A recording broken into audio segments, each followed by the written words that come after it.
अस्सलाम वालेकुम दोस्तों। अदब डायरी में खुश आमदीद।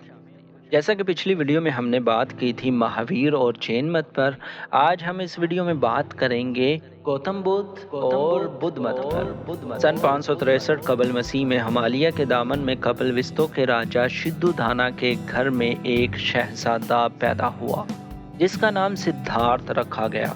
महावीर की तरह सिद्धार्थ का घराना भी खतरी जंगजू था, लिहाजा नन्हे शहजादे को शुरू से ही तलवारबाजी और जंगी फनून सिखाए गए। इसके अलावा अपने वक्त के दाना उस्तादों ने उसे मजहब व फलसफे की खुसूसी तालीम दी। सिद्धार्थ का खानदानी नाम गौतम था, जो आगे चलकर गौतम बुद्ध बना। गौतम की शादी एक खूबसूरत लड़की से हुई, जिससे उसके यहाँ एक खूबसूरत बेटा राहुल भी पैदा हुआ। नेपाल की हसीन वादी कपिलवस्तु का ये शहजादा बड़ी पुरसुकून और खुशबाश जिंदगी गुजार रहा था, लेकिन उसकी तबीयत में संजीदगी, फिक्र और हसासियत की कसरत थी। वो एक दिन अपने महल के बाहर सैर कर रहा था कि उसकी नज़र एक इंतहाई बूढ़े आदमी पर पड़ी जो रींग रींग कर चल रहा था। बूढ़े के चेहरे पर दुख तकलीफ के आसार बहुत गहरे थे। दूसरे दिन फिर उसने एक बीमार को देखा जो सूख कर हड्डियों का ढांचा बन चुका था। बीमार नहायत अजियत, तकलीफ और दुख की कैफियत से गुजर रहा था। इन दोनों तकलीफ दा मनाजर का दर्द दिल में लिए जब तीसरे दिन गौतम बाहर निकला तो उसने एक मैयत देखी। मुर्दे को कब्रिस्तान ले जाते हुए उसके वरासा आहो जारी कर रहे थे और अपना सर पीट रहे थे। गौतम के पुरसुकून दिल में तूफान बर्पा हो चुका था। उसके दिल में बड़े बड़े सवालात बिच्छू की तरह डंक मारने लगे थे। इन दुखों, अजाबों, बीमारियों, बढ़ापे और मौत का सबब क्या है? इंसान इन अजाबों से क्यों गुजरता है? इन अजाबों और अजियतों से इंसान की जान किस तरह निजात हासिल कर सकती है? जिंदगियों की रंगीनियों से उसका दिल उचाट हो गया और उसने फैसला किया कि सब कुछ छोड़ छाड़ कर जंगलों का रुख करेगा और इन तमाम सवालात के जवाबात तलाश करेगा। रात के पिछले पहर वो उठा और अपनी हसीन बीवी व बेटे पर अलविदाई नज़र डालकर बियाबानों का रुख कर लिया। गौतम शहजादे से जोगी बन गया। उसके कपड़े फट गए, पाँव नंगे हो गए और बाल बढ़ गए। उसने रियासतों की इंतहा कर दी। वो दरख्तों के पत्तों और बीजों पर गुजारा करने लगा। उसका जिस्म मट्टी में मट्टी हो गया।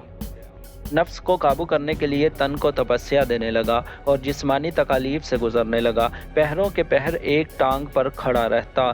खुराक घटाते घटाते आखिर में चावल का एक दाना खाने लगा। वो जिस्म को तकलीफ देने के लिए अपने बाल नोचता और अना को ख़त्म करने के लिए मरघट में जाकर मुर्दों के दरमियान सो जाता था, जहाँ मर्दार खोर जानवर और गिद्दें मुर्दों का गोश्त खाती थीं। उस दौरान उसके जहन में इंसानी दुख व अजियत नुमायां और उजागर हो जाते थे। उसकी हालत एक रेंगने वाले कीड़े जैसी हो गई, जिसमें हड्डियों का ढांचा बन गया और खुराक ना खाने की वजह से उसके सारे बाल झड़ गए। एक दफ़ा कई दिनों की भूख में जब खाने को कुछ और ना मिला तो चौपाए का गोबर भी खाया। इस हालत में 6 साल गुजारे। एक दिन अपनी हालत पर गौर करते हुए गौतम इस नतीजे पर पहुंचा कि हकीकत को समझने के लिए ये तरीका दुरुस्त नहीं था। खुद को मुसलसल अजाब देने में भी इंसान में एक किस्म का तकब्बुर और फ़ख्र पैदा हो जाता है। गौतम ने त्याग ख़त्म किया और पीपल के दरख्त के नीचे योगा का एक आसन जमा कर बैठ रहा और तहैया कर लिया कि जब तक उसे निर्वाण नहीं मिलेगा तब तक वो इस दरख्त के नीचे ही बैठा रहेगा। आखिर इंसानी दुखों, अजाबों, बीमारियों, बढ़ापे और मौत का सबब क्या है? ये सवाल मुसलसल उसके जहन में गर्दिश करता रहा तो अचानक उसे इस सवाल का जवाब मिल गया और उसे निर्वाण हासिल हो गया। मैंने अपना जहन एक नुक्ते पर मरकूज रखा और मुझे खालिस, गहरी व माफोकुल इंसानी बसीरत हासिल हो गई, जिससे मैंने खुद को मरते और फिर जन्म लेते हुए देखा और ये सिलसिला जारी रहा। हर जन्म में दुख, अजियतें, अजाब और तकलीफ़ें पहले जन्म से भी ज़्यादा थीं। एक जन्म के गुनाहों की सज़ा इंसान दूसरे जन्म में भुगत रहा था। बस मैं बात समझ गया और मुझे मेरे सवालात का जवाब ये मिला कि इंसानी दुखों की बड़ी वजह इंसानी जन्म है। निर्वाण हासिल करने के बाद गौतम, जो अब गौतम बुद्ध बन चुका था, वो शागिर्दों को बाकायदा दर्स देने लगा। उस वक्त के दस्तूर के मुताबिक गौतम बुद्ध एक दरख्त के नीचे बैठकर दर्स देता था और फिर एक गांव से दूसरे गांव और एक शहर से दूसरे शहर का सफ़र जारी रखता था। उसके पैरोकारों की तादाद बढ़ने लगी। आखिरकार जब वो सफ़र करता था तो 1200 पैरोकार या बख्शू भी हमराह होते। महावीर की तरह गौतम ने भी वेदों का इनकार किया और कहा कि ये ब्राह्मणों के तख्लीक करता है। गौतम बुद्ध महावीर की तरह अहिंसा का बड़ा पुजारी था। हर जानदार को जीने का हक है और हर बख्शू का ये फ़र्ज़ है कि हर जानदार की खबरगिरी करे और उनको कोई तकलीफ़ ना दे। जंगजू कबीले के शहजादे को जंग, लड़ाई व खून रेजी से नफरत थी। उसका पैगाम मोहब्बत का पैगाम था।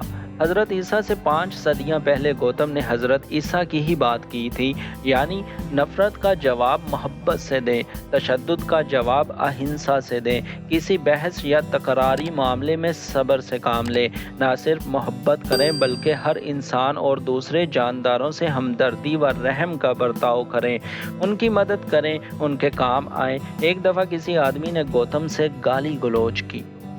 गौतम सुकून से सुनता रहा और आखिर में कहने लगा, बेटा, अगर कोई किसी को तोहफा दे लेकिन वो आदमी तोहफा लेने से इनकार कर दे तो ये तोहफा किसका हुआ? ये तोहफा देने वाले का ही होगा। उस आदमी ने जवाब दिया, बेटा, फिर मैं तुम्हारा दिया हुआ तोहफा कबूल करने से इनकार करता हूँ। गौतम ने सुकून से कहा। तो दोस्तों, इस वीडियो में बस इतना ही। मैं उम्मीद करता हूँ कि आपको ये वीडियो भी पसंद आई होगी। तो प्लीज़ सब्सक्राइब, लाइक और शेयर करना मत भूलिएगा। अल्लाह हाफिज़।